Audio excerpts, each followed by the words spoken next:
Hey guys, again, so just quickly, I'm recording this after I had watched SCL and done the react already. Just letting you know at the beginning, I'm pretty negative Nancy, doom and gloom, yeah? Because I really didn't like the way the first half of the economy question was answered, and then it was absolutely rescued by Rich Tyra, which, if you guys know, I'm a big fan of, and you're going to see why in the react, yeah? I feel really validated as, I guess, a content creator because you guys know I love to harp on the economy, and I got a lot of copium out of this from it. Appreciate Reed in the Discord who suggested I actually react to this week's one. Good work, dude. It was a good one, and I definitely needed this. So appreciate it. I'll see you guys on the other end. Make sure you like and comment to help me finesse and outplay this algo. And I will see you guys on the other end. Hey guys, and welcome back to another video. Today it's SCL and it's the future of the game, about Alpha 323 and beyond. It's got Rich Tyra in it, who I think is a godsend for this game, and I'm a big fan of. If there's anyone I want to interview at CIG, it's him. I think he's relatively based, and I haven't heard him talk about a mechanic coming to the game that I haven't been a big fan of that idea. So looking forward to this. I heard some hints at what's in it, so excited. Let's see how we go. Next question. Economy updates have been few and far between for the persistent universe. It's I think a lot of the easy criticism of stuff in the PU has been the economy. We know that there are some economy updates coming in 323, but we haven't really fully discussed those. So what can you tell us about what's happening in 323? So we wanted to basically review a bunch of our major items in the game. So looking at like armor, weapons, ships, and basically start to apply more logic to why they are being priced that way. So we started with the weapons and armor basically. So we started looking at things like applying value to different aspects of them. So like looking at pure size and just going, associating a rough material cost with a pistol is obviously going to be less material cost than a bigger rifle or a shotgun or something that's a bit chunkier. So obviously there is a weight of value associated with that. Then also looking at things like manufacturers, because manufacturers have some of them have like a manufacturing quality associated with them or a prestige. Looking at the different tech levels, we've got some kind of very basic ballistic weapons, and we've got some very advanced like, electron or like laser weapons that are going to be, a manufacturing cost associated with them. So people can go in and go to the shop and go like, look at the different weapons against each other and go, oh, okay, this makes logical sense because this is rarer or this looks more expensive. I'm just going to let him cook here for a sec. And we did the same thing with the armor too. Then we started looking at some of the bigger ticket items like our ships. So again, we applied very, very similar logic to those where we kind of go like, okay, let's look at the size. Let's look at how they're being used. Are they used to make money? Because if you think about a commercial vehicle in the real world.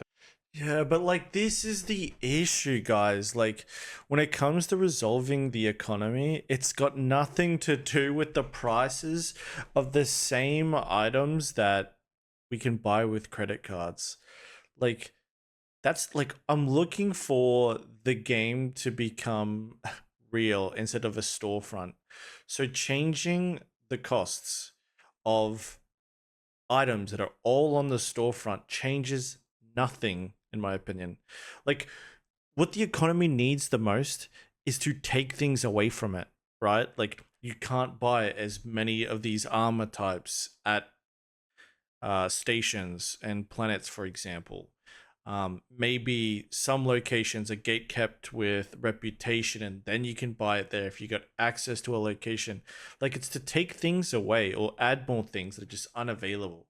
But reviewing price tags on everything in the game changes nothing, in my opinion, unless it's like you're talking upkeep prices. But these aren't upkeep prices. These are just ships.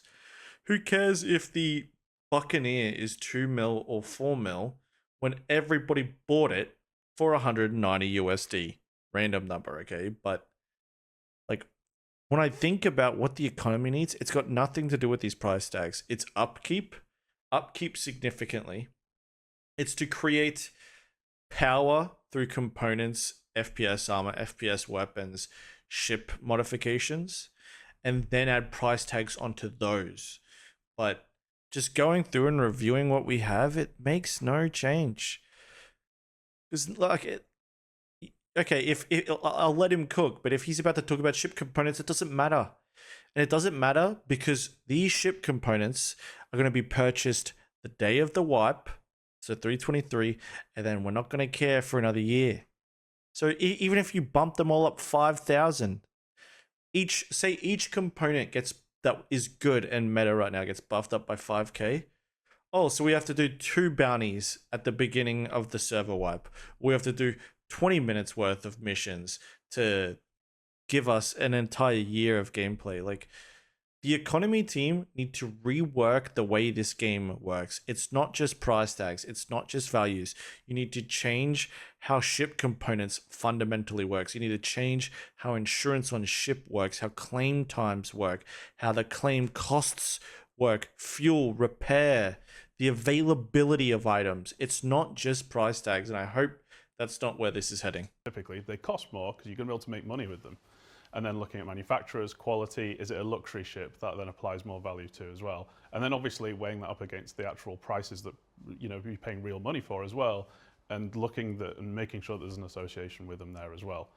And that also kind of allowed us to look at a lot of the outliers that we had previously and kind of go, oh, okay, some of them are sitting way far above everything else for some reason, and some of them are sitting way far below everything else. So it's kind of just been a way of leveling it out, applying logic to a lot of that stuff as well.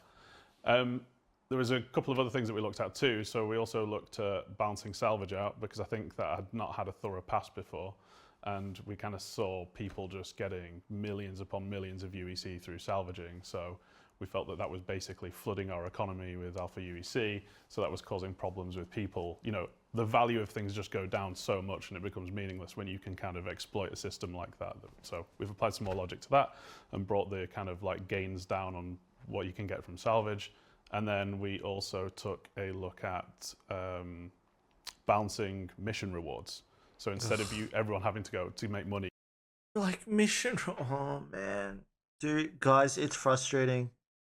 It's so no, give us inconvenience. That's the answer. You have to default salvage. We're now looking at the effort versus reward algorithm. And don't get me wrong, this needs to happen, but this is tiny little balancing. You need to deal with the big chunks of the issue that is the economy. Oh man. That we're applying to our missions and basically going hey, how much effort, how much risk, how difficult are they? What risk? What are you putting into these missions? What, the risk doesn't exist in our game, bro. There's no risk. It's 5 minutes. Maybe you have to come back and do a mission in 5 minutes because you had the claim retime. Any space mission is so easily to recover from. This is so frustrating, boys. Super difficult. Okay, you should earn more money from it. And don't get me wrong, I don't want to just shit on it, but it's just I want the huge glaring issue of the economy to get resolved and then do all this stuff. For money from it as well. So just overall, things should kind of feel a bit more as you If he expect. doesn't mention maintenance, This isn't the end. bro, no mention of maintenance, no mention of fuel, no mention of ship claims, the biggest issues in the economy. End of that tuning in 323. This is the next. No, this is just the first pass. Yeah. The next pass anyway. Yeah, I mean, on that note for economy, Come on. I think I touched on this in the letter for the chairman. I think a lot of these systems have been around for a long time, like claim timers, insurance. Obviously, the economy values for Boys, this is why we love him. This is why we love him. emissions, and Yo, they let's kind go. of were balanced correctly. Come on. As and when they were done a long time ago. The game's been out for a long time. But we need to start bringing these systems a bit of more cohesion of how they talk to each other. So going forward, I think the players and the community should expect to see, some significant changes to those systems as we move towards trying to create a more cohesive experience in the game. Because I think right now, if you know how to play, if you just take 322 as a good example, if you really know where to go, like JJ said, you can just make millions upon millions. And once you've got so much money, and everything Here we go. is linked to progression with money. Oh, You can just buy your way and that's it, right? And you lose the desire or the Yes. motivation to keep playing the game. So I think we want to build that motivation in that, you know, okay, I'll go and do this because I enjoy doing salvage and it gives me this reward. So, and then obviously the other side of the coin, it's we don't really have a lot of money sinks in the game right now. oh So my in terms of God. Yo, yes. Oh, faith restored. Faith fucking restored, boys. Oh, my Lanta. Thank you. Oh, man. Yo, the boy is based, isn't he? What a legend. Yo, thank you, brother. Man, yo, give this man a raise. things, you know, you just claim back your ship blows up, you just claim it back immediately. Oh, You dude, die, yo. you know, we've talked about Death of a Spaceman for a long time, but yeah, we want to start bringing all these systems in place, and I think going forward we will have some more That's changes the on that front. guy. Yo, hell yeah. Boys, we're getting somewhere. Oh, man. Chad. What a Chad. Oh, I got a big smile on my face now. Thank God for that. Absolute legend. Yo. Bravo, brother. Bravo. So happy now.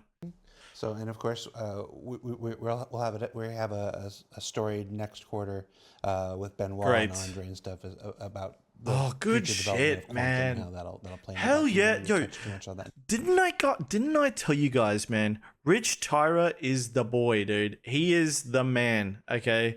He is one of the gang. So awesome, man. So based.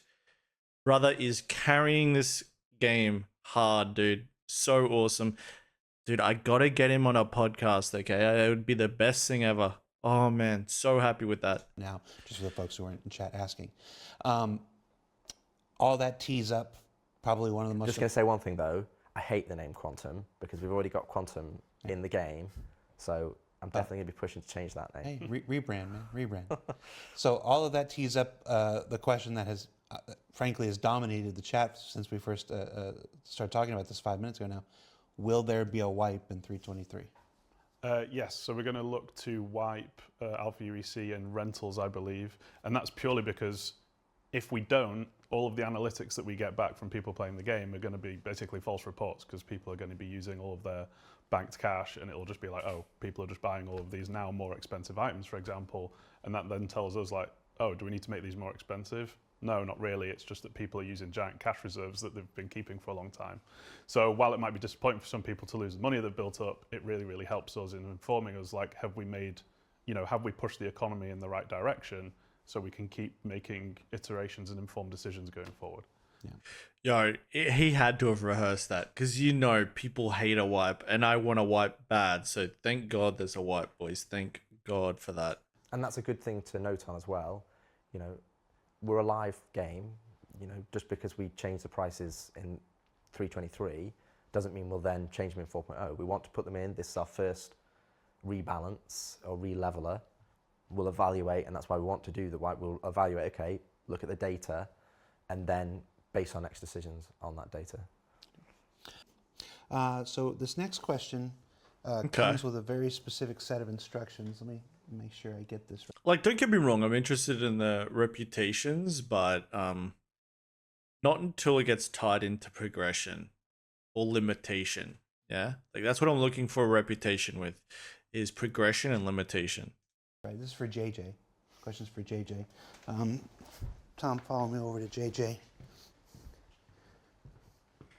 God, what? How would you feel? Sniper Glint. WTF, man? So Sniper Glint was basically our Okay. first kind of proper foray into giving you some good feedback against someone who's using a sniper rifle. So this was actually a very low development cost feature that we wanted to basically try out. And it's not to say that there are other things we can't do later that, you know, might be, you know, better for the game that we're heading towards eventually. But this was something we wanted to try out purely because when we start adding more and more systems into the game that kind of lead us to this death of a...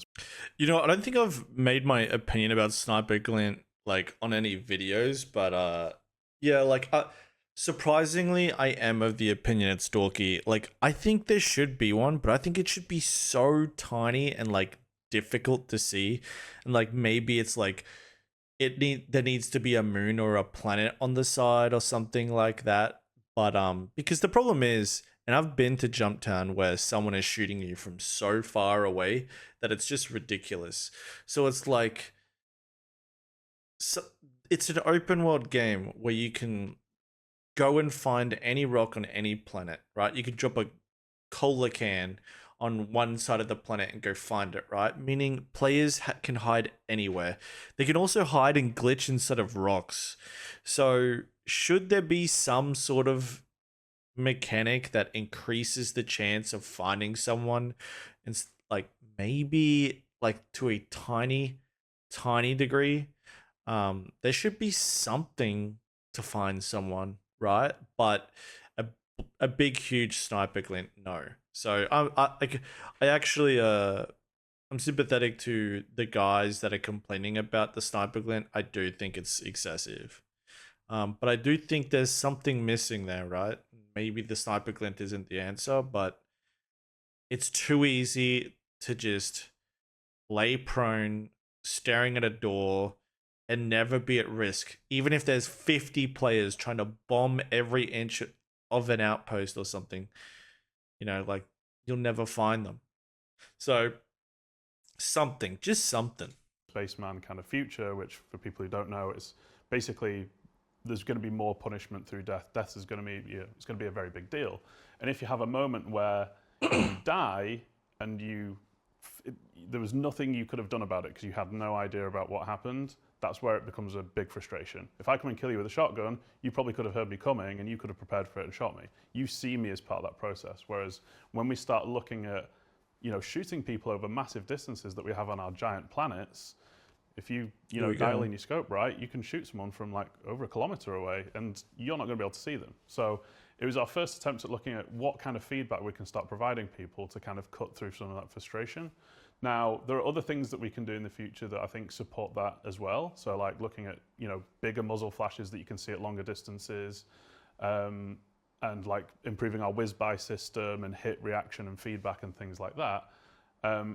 Those are things we can work on, but they take a lot more time to kind of get right. So ultimately, we want to play with the sniper glint system, see what people think, see what we think, dial it in more if we like it, or if we decide it's not the ideal solution that we eventually want, we can always turn it off. It was very low cost, like I say. So ultimately, it's good that people are giving us feedback because it's going to inform us on how we want to move forward. I think you make a good point there that this is alpha. This is where we test ideas. Yep. Not every. You can sit there. We can debate it. And I'm sure internally there were people that said, "No, I hate this," and internally some people said, "No, this is going to be great. I hate snipers. I'm going to love this stuff." We don't always have to make that determination internally. We can put it in, especially if it's a low effort thing like this, and find out for certain. Yep. And Sniper Glint's a great example of that. So keep your feedback coming. You can direct it directly to JJ, Johnny Giusevius, Manchester Goods Yard. You have to spell my name right, though. You have to spell his name right, though. The front desk will not deliver it to you if you don't spell his name right. And I'm not going to tell you how to spell it, so that's the challenge rating for you. All right. Rick, this might be a question for you. Why can we scan other players' ships but not our own? Well, ship scanning is meant to just be detecting what's outside of your ship, right? It's air exploitation of the world around you. So that's kind of inherent in the nature of it. If I understand the question correctly, it's like, I want to be able to detect stuff on my ship, which is going to be handled by FPS scanning, which is one of the features that we're working on moving over from Squadron to SE right now. Okay, fair enough. That seems like that was what they were talking about. So, okay. Rich, we've talked about master modes quite a bit. It's had 2 CitizenCon presentations. It's had an ISC. It's had at least 3 SCLs since we first started talking about it 2 years ago. At 2 CitizenCons ago, rather. Sure. Technically 3 CitizenCon ago now. We haven't talked about where it came from. Like what was the problem, and why was this deem the solution? Well, first off, I think the fact that we're working on a live game, the issue is that we should always be looking at, even if we've got a system that's out in the wild, we should be looking at evaluating it and does it deliver the gameplay that we want, that the community wants, that Chris wants. So when we looked at the combat as a whole, you know, and we're talking a long time ago now. I mean, I was probably still in Star Citizen. It was probably pre-Squadron when we started talking about master modes. A lot of the combat that we saw across the broad spectrum of the community, not just the new players and not just the very well experienced players, but the broad spectrum, basically became jousting. And, you know, we felt that we could do better than that. Now, I know that there's a lot of discussion points around master modes where we're talking about lowering the ceiling cap. And, you know, that was never the intention. That's not our inspiration. Our intention really is to try and create a system that is fair to use for all players, that allows players to come on and still feel like they can engage in the game and compete, but still reward the very best pilots. And, you know, master modes is, you know, the iteration that it is today, it's been through like probably 20, 25 iterations of different tweaks and changes, and we want to try this and we want to try this. And even the iteration that we're going live with in 3.23, that's not the end, that's just the beginning of that process. We will put it live, I already had a meeting literally this morning to discuss with Yogi about spool times between SCM and nav, or what are we going to do with snub fighters that don't have a quantum drive? Like, do they have a nav mode? And I was like, well, yeah, they should do. So there is the expectation is that master modes came from the goal to try and improve the overall flight experience for both combat and non-combat in the game, so that you can feel like if you want to be a space trucker, you know, that's cool, you can switch in, or if you want to be, you know, a trader or a miner or combat. So it's about taking something and making it accessible to new players, that it's has a lot of depth for existing players to then take advantage of, and you know, really that was the inspiration. There's never really a moment in time where you start going, this is a problem, we just need to fix it. It's more about you evaluate these systems over a longer period of time, and then start to think of solutions about how to improve it, and then those solutions grow and grow into a new system that you go, oh, this could be a solution that we could do. And you know, with master modes, I think we did. You know, you mentioned all the times that we've talked about it, but we've also done several tests with the community before we've even got here, outside of just the 3.23 Evocati and PTU. We did, you know, we tested it in Arena Commander, we tested it with players a long time ago. So this is this is the result of a lot of effort and work by a lot of people to get it where we are now. And I think I believe in it. And now it's about getting it to the broader audience, and then we evaluate that feedback and we tweak it and tune it and get it to where we think it could be. Because I think you always have to change the foundation before you change, you know, you can start. You either have to do revolution or evolution. Yeah. And I think with the previous system, the evolution wasn't going to give us what we wanted from the end result. So we had to go slightly back a bit to then go forward. You touched on something I think we're going to. Yeah, it's a good, like, it's just the framework, right? Like, that's the way I see it. Like, it's not good. It's definitely not good, but it's solved a lot of problems. Okay, like that's how it is. Like, the gameplay is pretty stale. People describe it as arcadey. I would agree. Just because it's too simple. There's not depth. It's like, you know, it's a puddle. And it needs to be like the Mariana Trench, but it also needs to be able that anyone can swim in it, you know? So it's just got a long way to go, you know, and I've got a lot of faith in it. And I think that they have definitely had a change of mind when it comes to how much effort they're going to put into this one. And I just think that time will heal it, right? Like, more design, more on the team, more work, more feedback, it will just get better and better from here on out. But it's important to know that, yeah, like Live had some great things about it and did many things better, but it had these gigantic issues that it was too much. So I'm on the same page, man. Like I think we're gonna be okay. We just gotta wait it out and get loud when it's bad and applaud when it's good. Touch on a couple times before we're done today, this idea of going to a wider audience to get a broader test going. I think it's sometimes easy to forget that the live environment is still our alpha test environment, and we get a concurrency there that we don't get in Evocati, we don't get in PTU, even when we open it up wide. You know, even a fully wide open PTU doesn't get the Absolutely. amount of stress that the live testing environment is. So sometimes it's like you can only, there's this idea, and again, we'll talk about it when we get there, that you just let a thing cook, you just let a thing cook, you just let a thing cook, you just let a thing cook. It's like our biggest stove, our biggest oven in this analogy here is the live alpha environment.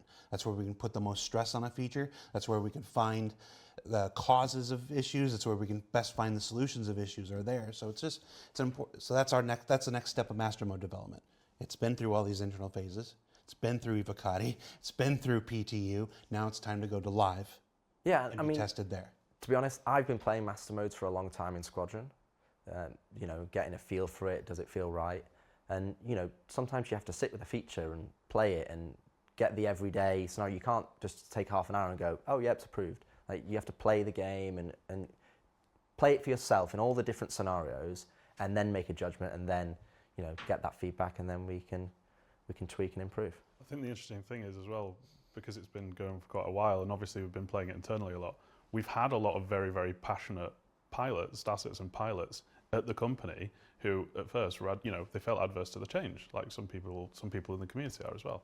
But it's been amazing seeing them playing with it, spending time with it, and coming round on it and going, actually, this is really, really fun. Like, I was, you know, I prefer this now. So it's been very cool seeing that process happen internally, and it's going to be interesting to see how it develops in SC as well. Yeah, it's not like you can't just go and like rework movement and combat in a game and win over the entire community. So I understand that. But full transparency, what we have now has to grow a lot. Like it needs to get so much deeper than what it is. It needs to get so much more enjoyable than it is. There needs to be way more ways to fly a ship than there is. Yeah, like so. Yes, the framework works. Yes, it's fun to have big ships participating in the same fight as the light ships. It's great to have these speeds come down, these fights be more condensed, sure. But golly gosh, it's got to get more fun. It does. So there's a long way to go, boys. There really is. While we're still talking about That's okay. 323 here, two more questions about 323 before we move into the near future and stuff. These are all big ticket direction things, so sorry for backing so many of them up on you, Rich, here. It seems like there were a lot of things thrown into this patch. 323 is arguably the biggest patch Star Citizen's ever attempted, and then even with cargo and hangars coming in a 323X, it's still the biggest patch I think we've put out. With 3.0, you might be able to argue certain things. Sure. Was it too much? Or should we have done smaller? Should this have been the 323, 1, 2, 3, 4 with all these things from the get-go? Was it too much? Is it just this is how it happens? What's your view on this? I think from my perspective, and ultimately I was responsible for this, so this helps. Go big or go home. Yeah. I didn't want the transition of features from Squadron 42 into Star Citizen to take like 12 months. Because what it would have done is, first off, people have seen these features for a long time. And if we're spending 6, 8, 9, 12 months getting them over into the game, I think it would have detracted away from all of the features that we want to add to Star Citizen. So I wanted to make sure, and I wanted to push the team to deliver the features into Star Citizen in a good manner, so that we could then transition on to the features that are really more specific to Star Citizen, like cargo, like resource network, like base building, like the features that are not going to be in Squadron. So I wanted to make sure that we tried our best to have that to be as shortest period of time possible, so that, you know, there's the old adage, if you've got 4 weeks, you'll take 4 weeks. And I wanted to make sure that we tried to get it in a good manner as possible, so that we can start moving Star Citizen forward. And I think ultimately, you know, that was my decision. I stand by that decision, and you know, that's the reason. Yeah. Man, like that. That's it. Because, yeah, it's nice, right? Because the problem is, if, you know, you're a backer like I have been for as long as I have been, and I'm half as long as some of you. I'm at 6 years now, right? Now, if you've been as backing as long as I have, it's like you always felt like Star Citizen was second to Squadron 42. So it's extremely refreshing to hear Based Rich talking about, you know, it's time to put Star Citizen on center stage and move on. And that's the problem, right? Is like, if you're constantly announcing new features at CitizenCon and hyping us up with the marketing of what is to come, and then what you promised last year at CitizenCon still isn't in our hands, and then you're promising new stuff at the next CitizenCon that you're now at, then it's like dorky. And a really good example of that is Pyro. Like, Pyro was announced so long ago, and I don't know what year it was, but so long ago. And then it was like, oh, well, what do we have to look forward to with CitizenCon? More Pyro? Like, it's been years. So I'm all for it. I completely agree. Break down the walls, just make it as messy as you can, so that we can get to the destination as soon as possible. So, Based, I'm glad they've given him the kingdom, right? Like, he rules now instead of Todd Pappy, who decided to leave the company because he couldn't work from home. But you know, great. Like, feel like we're in good hands here. This is like really refreshing. I think Tyler made a post on Spectrum yesterday about what our expectations of 2024 is, what we want to hit. We want 2024 to be a watershed year in the development of Star Citizen, with some pretty big milestones this year. Yep. So yeah, so a big part of that, and you set that goal, and part of pursuing that goal is you got to get all this Squadron stuff in there now, get it out of the way so we can start on the new stuff. Well, absolutely. I needed to get that stuff done, so that I can move on to the things that we want to add to the game this year, that I think will start to define Star Citizen as a massively multiplayer online game. I often say love it. At times there's very little difference between the people who make Star Citizen and the people who play Star Citizen. I think sometimes we're just as anxious to get to the next thing, to put this stuff. Love to hear it, man. Players are to play them. Absolutely. I mean, when I look at Star Citizen itself, it's a concatenation of a lot of features and a lot of content.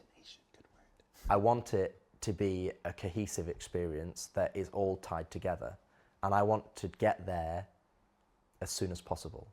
I want somebody to be able to play the game and understand all the things that they have available to them, and I want that to be a good onboarding experience, and then to have thousands of hours of gameplay and content for people to be able to play. Now, don't get me wrong, we have a lot of gameplay already in the game, but it's in isolated pockets. It's like, if you want to just be a miner, great, you can go and do mining, you can do that loop. But I want the connections. I want the interwebbing. That's the difference between features and content and a game.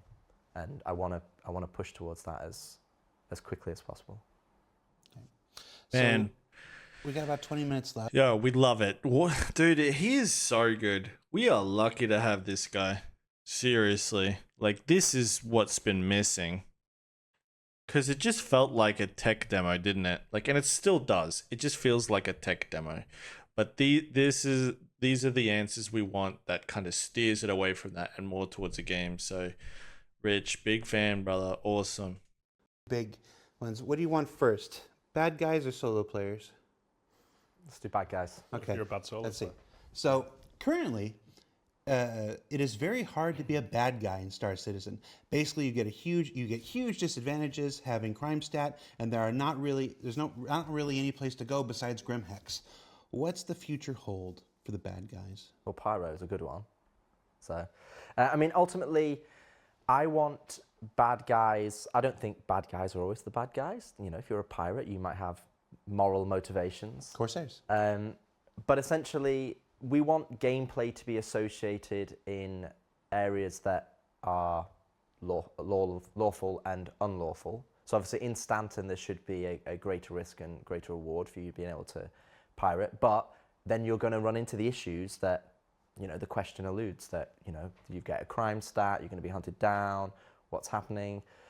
So when we start to have Pyro and we start to develop those systems and we just start to develop the gameplay between multiple systems as well, we want Pyro to offer lots of opportunity for players to be able to role play as a pirate or a gang member, or they will have opportunity to work more in the shadows for like more of a organized crime.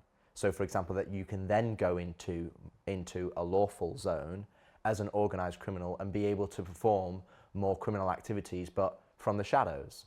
So the expectation is that we want to create gameplay loops, and we've actually discussed those internally. They're planned out and have guilds.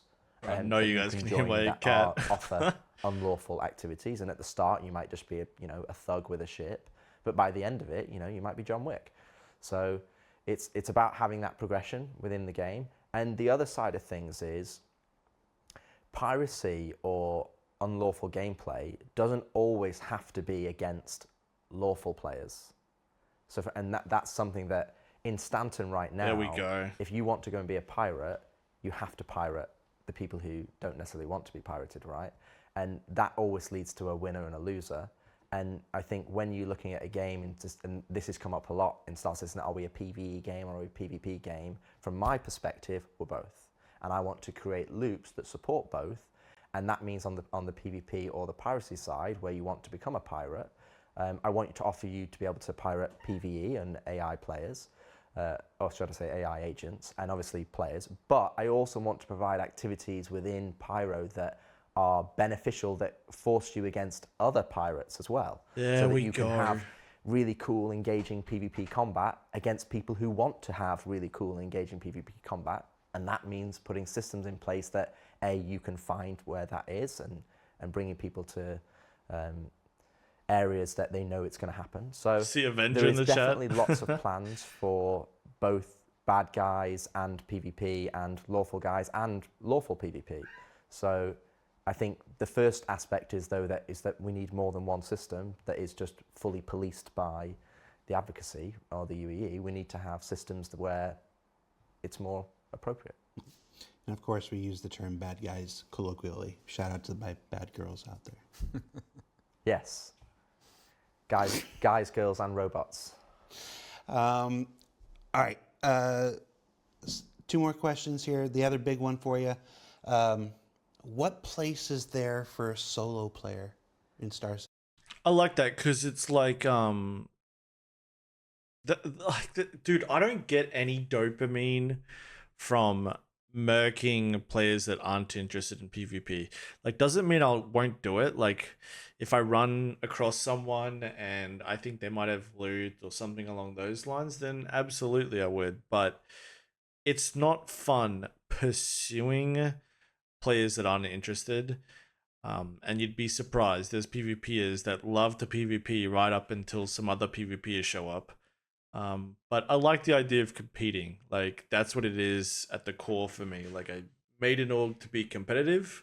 I play to be competitive because I like to compete in things. I'm a man, right?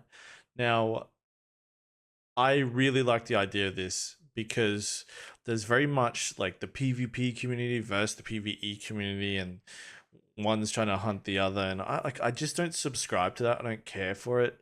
Like, I'm here for the great houses, like orgs going up against orgs, like sections of the universe going up against other sections, base rating, stuff like that. So I'm really a fan of mechanics that bring PvPers towards PvP. You know, and the way to do that is reward, risk and reward.